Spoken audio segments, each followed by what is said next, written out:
எல்லாரோட ஃபேவரட்டான பருப்பு உருண்டை குழம்பு எப்படி பண்றதுன்னு பார்ப்போமா? ஒரு கப் கடலை பருப்பு 2 வத்தலும் சேர்த்து ஒரு அரை மணி நேரம் ஊற வச்சிருவோம். தண்ணி வடிகட்டிட்டு இப்போ மிக்ஸி ஜார்ல ட்ரான்ஸ்ஃபர் பண்ணிடலாம்.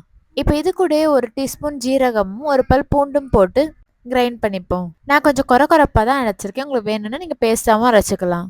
நெக்ஸ்ட் ஒரு பவுல்ல நம்ம அரைச்சு வச்சிருக்க கடலை பருப்பு ஆட் பண்ணிடலாம். அது கூடயே ஃபைனா சாப் பண்ண வெங்காயம், கொஞ்சம் கொத்தமல்லி இலையும் போட்டு நல்லா மிக்ஸ் பண்ணிக்கோங்க. இப்போ மீடியம் சைஸ் உருண்டையை பிடிச்சி எடுத்துப்போம். எனக்கு 12 to 13 உருண்டை வந்து. இதோட மெஷர்மெண்ட் எல்லாமே டிஸ்கிரிப்ஷனில் ஆட் பண்ணியிருக்கேன், மறக்காம செக் பண்ணிக்கோங்க. இப்போ இதை இட்லி குண்டால ஒரு 10 to 15 மினிட்ஸ் வேக வச்சிடலாம். நெக்ஸ்ட் குழம்பு பண்ணுறதுக்கு லெமன் சைஸ் புளியை ஊற வச்சிடலாம். இப்போ ஒரு கடாயில் 2 டீஸ்பூன் நல்லெண்ணெய் ஊற்றிக்கலாம்.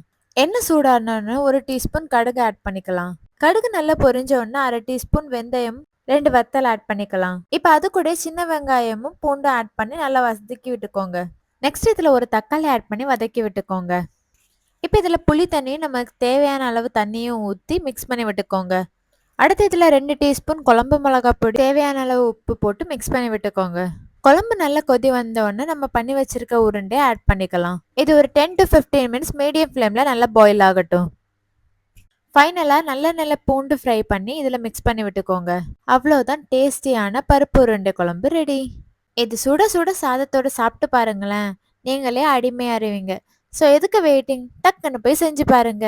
ஹோப் இந்த வீடியோ பிடிச்சிருக்குன்னு நினைக்கிறேன். இந்த வீடியோ பிடிச்சிருந்தா மறக்காம சப்ஸ்கிரைப் பண்ணிக்கோங்க. டாடா பாய்.